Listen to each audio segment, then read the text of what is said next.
Magandang araw po sa ating lahat. Nais ko lamang pong ipaalala sa mga kapatid nating motorista sa Metro Manila at mga kalapit na lugar nito. Kami po kasama ang Lone Congressional District of Las Piñas City at ang pamahalang barangay ng Barangay Elias Aldana ay maghahandog ng libreng Road Safety Awareness Seminar.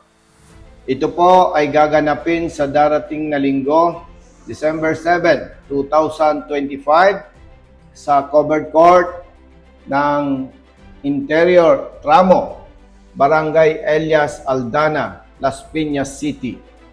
Ang mga dadalo po ay maaaring magpatala sa venue mula alas 8 hanggang alas 10 ng umaga. At ang ating seminar naman po ay gaganapin mula alas 10 ng umaga hanggang alas 5 ng hapon. Maaari pong dumalo ang mga kapatid nating riders, tricycle drivers, taxi drivers, jeepney drivers, bus drivers, truck drivers, at mga pribadong driver dito sa aming ihahandog na seminar.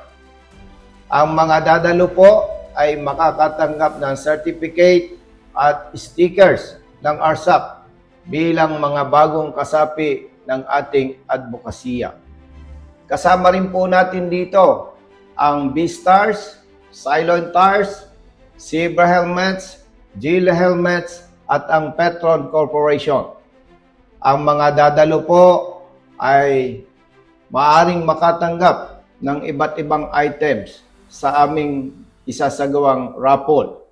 Dahil ang B-Star po, ang Gila Helmets, Zebra Helmets, at ang Petron Corporation ay maghahandog naman ng Sprint Scooter Engine Oil para sa mga dadalo. Hindi lamang po yan. Ang mga dadalo po ay makakatanggap ng Petron Value Card. Ito po ay discount card na magagamit natin. Malaking tulong po ito para sa ating lahat bilang mga motorista.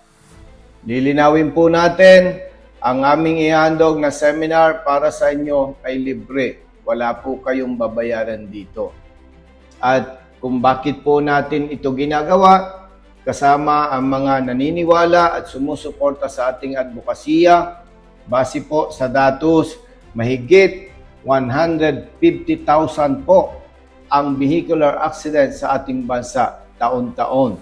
At sabi po ng datos, tinatayang nasa 12,000 naman po ang namamatay dahil po dito sa nasabing vehicular accidents.